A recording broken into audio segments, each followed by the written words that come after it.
Hey, good afternoon, everybody. We're out here in Winding Creek in Woodbridge. We had a concrete company pour this homeowner a new walkway going from their driveway to their backyard. Did a great job. But in the process of doing that, here's the sidewalk here. They put some concrete splatter on the siding. Of course, he's a good contractor, so he wiped it all off. But unfortunately, the siding was heavily oxidized.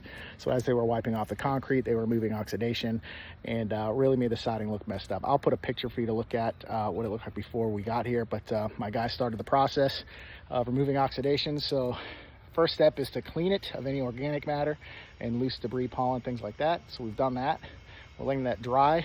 Well, if I'm being honest, we're charging up our remote controls for our downstream system. So we can apply the proper chemical.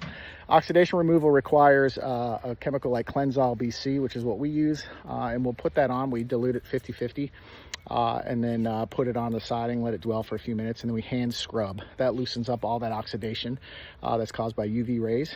And once we scrub it all off, we'll rinse it and let that dry a little bit and see how it looks. Sometimes it takes a couple of applications. This was heavily oxidized. I mean, the house looked sort of light tan when we got here, and when we're done, it'll look like new siding, really.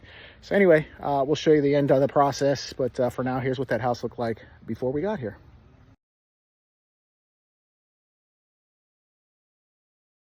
All right, so Brandon's now applying the Cleansol. We usually start from the bottom up, just like we're washing a house. We want to get it on pretty heavy, pretty evenly. You can see it froths up pretty good. And he's going to get this whole side coated up.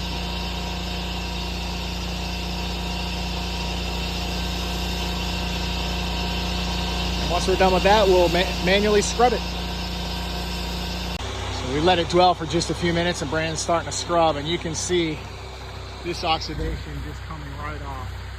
That's that yellow just substance. It's chalky when it's dry. Like if you put your hand on it and it comes off like chalk on your fingers, that means you've got some pretty good oxidation. And the thicker the chalk spot comes, the more oxidation you have. The vinyl manufacturers actually suggest that you scrub your siding annually as part of a regular maintenance program.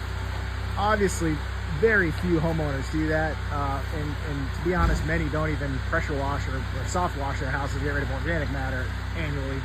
But this is what happens, and it's a natural process. The UV rays start to deteriorate that factory shiny finish on your siding, and it turns to that chalky substance that is oxidation. So anyway, this is the process of removing. Clean it, apply the chemical, scrub it, rinse it. It's not something you want to tackle on your own. I would leave it to the professionals. The chemical is very expensive, and you want to be careful when you're using it because it can be hazardous. We have iron lungs. So we don't worry about that stuff anymore. I'm just kidding. This stuff isn't too bad. Anyway, we'll show you the finished product when we're done.